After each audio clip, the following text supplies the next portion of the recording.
안녕하세요 여러분, 장영은 채널의 장영은입니다. 여름방학을 맞아서 입시 영상 시리즈를 계속 진행하고 있는데요. 작곡, 화성학 시험에 대한 이야기는 지난번에 했었고, 오늘은 필기시험 중 마지막 과목인 청음시험에 대한 이야기를 해보려고 합니다.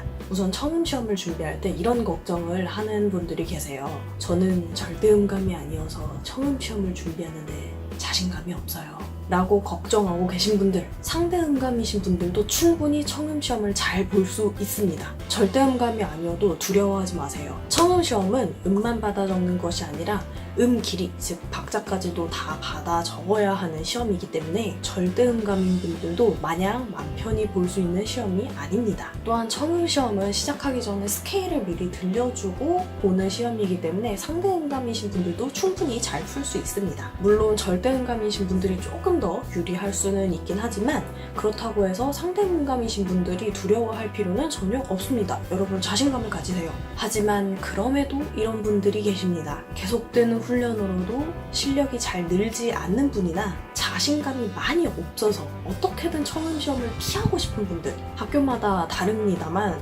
요새는 청음시험을 보지 않는 학교들도 제법 있습니다. 이런 부분을 전략으로도 사용할 수 있겠죠. 응시하는 모든 학교들을 청음시험을 보는 것만으로 응시를 할 것이 아니라 청음시험을 보는 학교, 그리고 그렇지 않은 학교들을 적절히 섞어서 지원을 하는 것도 방법 중에 하나죠.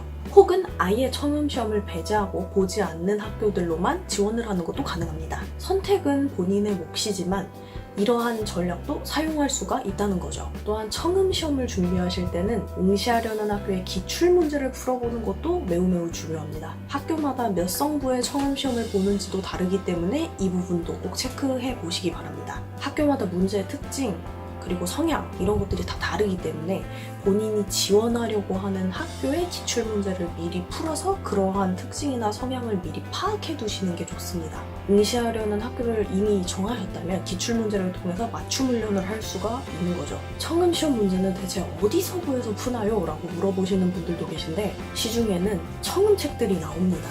예를 들면 이런 책들입니다. 안에 이런 식으로 문제가 있고 문제를 풀 수 있는 오선이 그려져 있는 그런 책들이죠.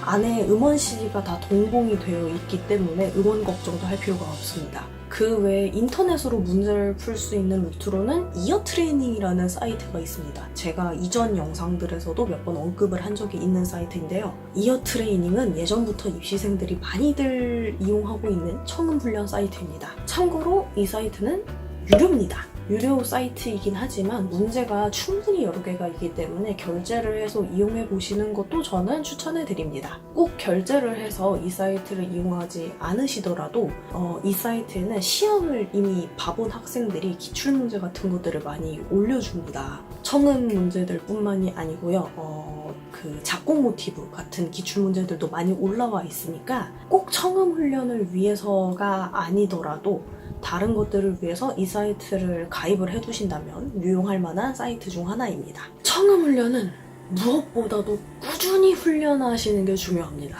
간헐적으로 문제를 풀면 실력이 퇴보하기에 딱 좋은 과목입니다. 꾸준한 훈련을 통해서 음감을 유지하거나 상승시켜주는 것이 중요하죠. 그리고 또 중요한 것, 청음 문제를 풀 때는 손을 빨리빨리 움직이는 것이 중요합니다. 들리는 음을 순식간에 받아 적어야 하기 때문이죠. 저 같은 경우엔 우선 음표 머리를 음정에 맞게 찍어둘 때 음 길이에 따라서 각각의 음표 머리들의 간격을 어느 정도 생각을 하면서 음표 머리를 먼저 찍어뒀습니다. 그리고 그 다음에 음을 들려줄 때 혹은 그 다음 음을 들려주는 사이사이의 짬에 정확하게 음 길이에 맞춰서 음표를 마저 그려 넣어줬습니다. 본인이 받아 적는 속도가 느려서 자꾸 문제를 놓친다면 빨리빨리 받아 적는 연습도 해주셔야 합니다. 그렇다면 시험장에서 청음시험을 볼 때는 어떤 것들을 주의해야 할까요?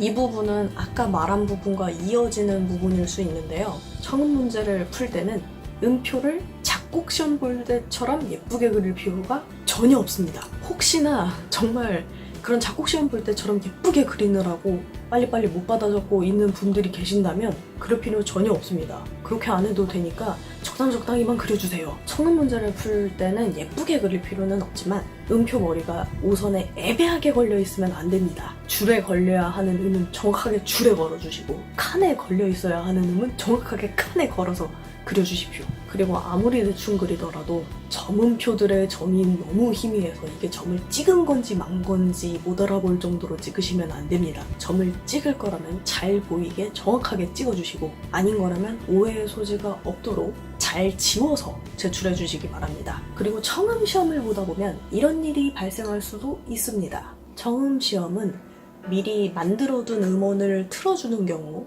혹은 연주자가 직접 문제를 연주하는 경우 이렇게 두 가지로 나뉘게 되는데요. 음원으로 만들어둔 경우에는 컴퓨터로 만들기 때문에 정확도가 높죠. 하다못해 중간에 이제 받아 적으라고 쉬는 그 타이밍조차도 정확하게 흘러나올 겁니다. 하지만 예상치 못한 음향사고 같은 것이 벌어질 수도 있죠.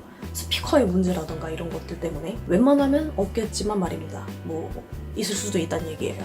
연주자가 연주하는 경우 연주자들도요, 문제 유출을 막기 위해서 그 시험 당일날 문제를 처음 봅니다. 그렇기 때문에 연주를 하면서 틀린다거나 연주를 할 때마다 다르게 연주한다거나 그런 일들이 은근 발생합니다. 라이브로 쳐주기 때문에 뭐 음향사고 같은 게 발생할 일은 없지만 정확도는 연주자에게 달려있다는 점이 굉장한 불안 요소죠. 어느 쪽이건 간에 혹시나 시험장에서 문제가 생겨서 나 시험을 망쳤다 하는 그런 경우가 생긴다면 너무 큰 걱정은 하지 않으셔도 됩니다. 그대 한 사람만 망한 게 아니니까요. 시험장에서 음향사고 혹은 연주자의 실수 문제가 생겼다면 그 시험장에서 시험을 보러 온 응시생 전원이 아마 제대로 시험을 못 봤을 가능성이 높습니다. 그대만 망한 게 아니니 걱정하지 말아요. 다들 망했을 테니까요. 사실 이거는 약간 팁인데요. 이런 청음 시험에만 관련된 게 아니고 전반적인 시험에 대한 팁 중에 하나인데 어떤 학교를 응시를 했어요. 시험을 딱 봤는데 왜 이렇게 어렵지? 나만 어려운 건가? 막 그럴 때 있잖아요. 그런 생각이 들 때. 혹은 이 학교는 왜 시험 문제를 이러고 내는 거지? 나만 그렇게 생각하는 건가? 이게 일반적인 건가? 뭐 이런 생각이 들 때 정말 나만 그렇게 생각하는 건지 아닌지를 파악할 수 있는 방법이 하나 있습니다. 시험 끝나고 쉬는 시간에 화장실을 가게 되잖아요. 아무래도 시험 시간이 기니까 대부분의 학생들이 화장실을 다녀오거든요. 화장실을 갔는데 나 말고도 다른 학생들의 깊은 한숨 소리가 들린다거나 학생들끼리 거친말을 사용해가면서 시험에 대한 격한 대화를 나누고 있는 것을 목격하게 된다면 그대만 그렇게 생각하는 게 아니라는 게 되죠. 뭐 늘 그런 경우가 있는 건 아니라지만 화장실을 가면 대충 응시생들이 느끼는 분위기? 그런 게 파악이 됩니다.